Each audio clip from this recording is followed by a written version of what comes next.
എല്ലാവർക്കും നമസ്കാരം. ഇന്നത്തെ ടോപ്പിക് എന്ന് പറയുന്നത് being spiritual is not being week.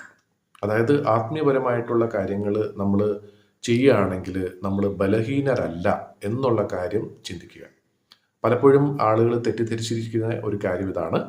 ആത്മീയപരമായിട്ടുള്ള ചിന്തകൾ അല്ലെങ്കിൽ ആ രീതിയിൽ പ്രവർത്തിക്കുന്ന വ്യക്തികൾ എന്ന് പറയുന്നത് ബലഹീനരാണ്. അതായത് ഒരാൾ നമ്മളെ ഉപദ്രവിച്ചു കഴിഞ്ഞാൽ അയാൾ ക്ഷമിക്കുക, അയാളോട് പൊറുക്കുക എന്നുള്ള കാര്യത്തിൽ ആയതുകൊണ്ട് നമുക്ക് കഴിവില്ലാത്തതുകൊണ്ടും നമുക്ക് ആരോഗ്യമില്ലാത്തതുകൊണ്ടും ശക്തി ഇല്ലാത്തത് കൊണ്ടും നമ്മൾ ആ രീതിയിൽ ചിന്തിക്കുന്നു എന്നാണ് വിചാരിക്കുന്നത്. പക്ഷെ അങ്ങനെയല്ല. ശരിക്കും നമുക്ക് ശാരീരികമായിട്ടുള്ള ബലം വേണം എന്നുള്ളത് നമുക്ക് എല്ലാവർക്കും അറിയുന്ന ഒരു കാര്യം തന്നെയാണ്. തീർച്ചയായിട്ടും നമുക്ക് ആരോഗ്യം വേണം, ജോലി ചെയ്യാനായിട്ട് നമുക്ക് ശാരീരികമായിട്ടുള്ള ആരോഗ്യം വേണം, ശക്തി വേണം, ഇതൊക്കെ വേണം. പക്ഷേ ശാരീരികമായിട്ടുള്ള ആരോഗ്യം അല്ലെങ്കിൽ ശക്തിയെക്കാളും ഉപരി നമുക്ക് വേണ്ടത് മാനസികമായിട്ടുള്ള ശക്തിയാണ്. ആ ശക്തി ശരിക്കും നമുക്ക് വളർത്തിയെടുക്കാൻ പറ്റുന്നത് ആത്മീയപരമായിട്ടുള്ള കാര്യങ്ങൾ മനസ്സിലാക്കുകയും അത് നമ്മുടെ പ്രവൃത്തിയിലും കൊണ്ടുവരുമ്പോഴാണ്.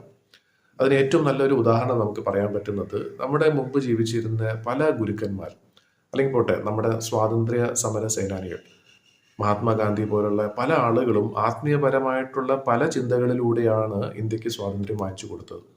ഇതിന് മറ്റൊരു അഭിപ്രായം ചിലപ്പം ഉണ്ടാകുമായിരിക്കും. എന്നാൽ വേറൊരു ഉദാഹരണം എടുക്കാം. ലോകത്ത് ഇതിനു മുമ്പ് ജീവിച്ചിട്ടുള്ള, സമൂഹത്തിന് വേണ്ടി നന്മ ചെയ്തിട്ടുള്ള മിക്ക ആളുകളും മാനസികമായിട്ട് ശക്തിയുള്ള ആളുകളായിരുന്നു. ശാരീരികമായിട്ട് ചിലപ്പോൾ വലിയ വലിയ ആളുകളായിരുന്നിരിക്കില്ല. പക്ഷെ എക്കാലത്തേക്കും സമൂഹത്തിന് വേണ്ടി നന്മ മാത്രം ചിന്തിക്കുന്ന അല്ലെങ്കിൽ പ്രവർത്തിച്ചിട്ടുള്ള വ്യക്തികളെല്ലാം അവരെല്ലാവരും മാനസികമായിട്ട് അങ്ങേയറ്റം ശക്തിയുള്ള ആളുകളായിരുന്നു. ആ ശക്തി അവർക്ക് പ്രാപിച്ചത് തന്നെ ശരിക്കും പറഞ്ഞാൽ ആത്മീയപരമായിട്ടുള്ള ഇതുപോലുള്ള പല പഠനങ്ങളിലൂടെയും പല പ്രവൃത്തികളിലൂടെയാണ്.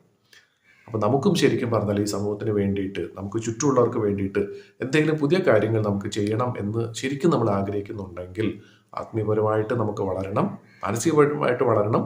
അത് വളരണമെങ്കിൽ അതിൽ ശക്തി പ്രാപിക്കണം എന്നുണ്ടെങ്കിൽ തീർച്ചയായിട്ടും ആത്മീയപരമായിട്ടുള്ള ആ കാര്യങ്ങൾ, കഴിഞ്ഞ വീഡിയോയിൽ പറഞ്ഞ കാര്യങ്ങൾ തന്നെ വീണ്ടും ആവർത്തിക്കുന്നില്ല. അപ്പം ഓർക്കുക, ആത്മീയപരമായിട്ട് ചിന്തിക്കുക എന്ന് പറയുന്നത് ശക്തി കുറഞ്ഞവരല്ല, കഴിവില്ലാത്തവരല്ല, കഴിവ് കൂടിയവരാണ്. അങ്ങേയറ്റം മാനസികമായിട്ടുള്ള ശക്തിയുള്ള ആളുകളാണ് ഈ ഒരു കാര്യങ്ങൾ ചെയ്യുന്നത്. നമുക്കും ആ രീതിയിൽ നമ്മുടെ മനസ്സിൻ്റെ ആ ഒരു ശക്തി നമുക്ക് തീർച്ചയായിട്ടും വളർത്തിയെടുക്കാം. എല്ലാവർക്കും അതിന് സാധിക്കട്ടെ. അതിന് പല പല കാര്യങ്ങൾ നമുക്ക് ചെയ്താൽ മതിയാവും. അതിനെക്കുറിച്ച് ഇപ്പോൾ തൽക്കാലം വിശദമായിട്ട് പറയുന്നില്ല.